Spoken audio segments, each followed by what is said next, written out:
नमस्कार, मी विशाल पाटील. आता मी stock market शिकत आहे आणि त्यासोबतच जे मी काही शिकलो ते मी तुम्हाला इथे सांगणार आहे. आता म्हणजे तुम्हाला सुद्धा स्टॉक मार्केट शिकताना अगदी सोप्या भाषेत स्टॉक मार्केट शिकायला समजायला सोपे होईल. त्यामध्ये आपण शेअर्स म्हणजे काय, एखादी कंपनी असते ज्या ती कंपनी आपले शेअर्स विकत असते, त्याद्वारे ती पैसा गोळा करत असते.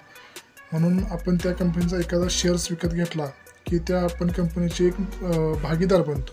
म्हणजे सोप्या भाषेत की आपण त्या कंपनीचे छोटे मालक बनतो, त्याला आपण शेअर्स म्हणतो. मग तो शेअर्स अगदी 5 रुपयापासून ते 100 रुपये किंवा कधी 1000 सुद्धा असतात. त्यानुसार जशी कंपनी असेल आणि जशी त्या कंपनीची प्रोडक्ट वगैरे असतील तसं त्या कंपनीचे शेअर्स जास्त किमतीचे असतात. त्यानंतर आहे, आता मार्केटमध्ये 2 स्टॉक एक्सचेंज असतात इंडियन मार्केटमध्ये. त्यामध्ये त्या एक्सचेंजची नावे आहेत की एक म्हणजे BSE आणि दुसरं म्हणजे NSE.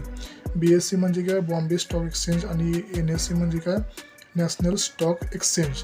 तर ह्या 2 स्टॉकवर नियंत्रण ठेवण्यासाठी सेबी असते. सेबी म्हणजे security and exchange board of India. हे सेबी अंडर खाली हे 2 स्टॉक एक्सचेंज काम करतात.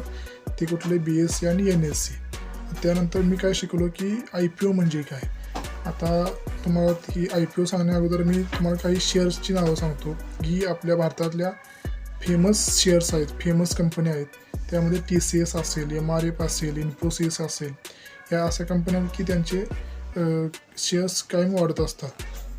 त्यानंतर तुम्हाला मी सांगतो की IPO म्हणजे काय. IPO म्हणजे काय, इनिशियल पब्लिक ऑफरिंग. तर IPO काय असते की कंपनी पहिल्यांदाच आपले शेअर्स विकत असते, शेअर खरेदीदारांना ते विकत असते. आणि IPO घेतल्यानंतर कंपनी ती स्टॉक मार्केटमध्ये लिस्टेड होते. त्यालाच आपण IPO म्हणतो. आणि पुढच्या व्हिडिओसाठी चॅनलला लाईक करा, सबस्क्राईब करा. धन्यवाद.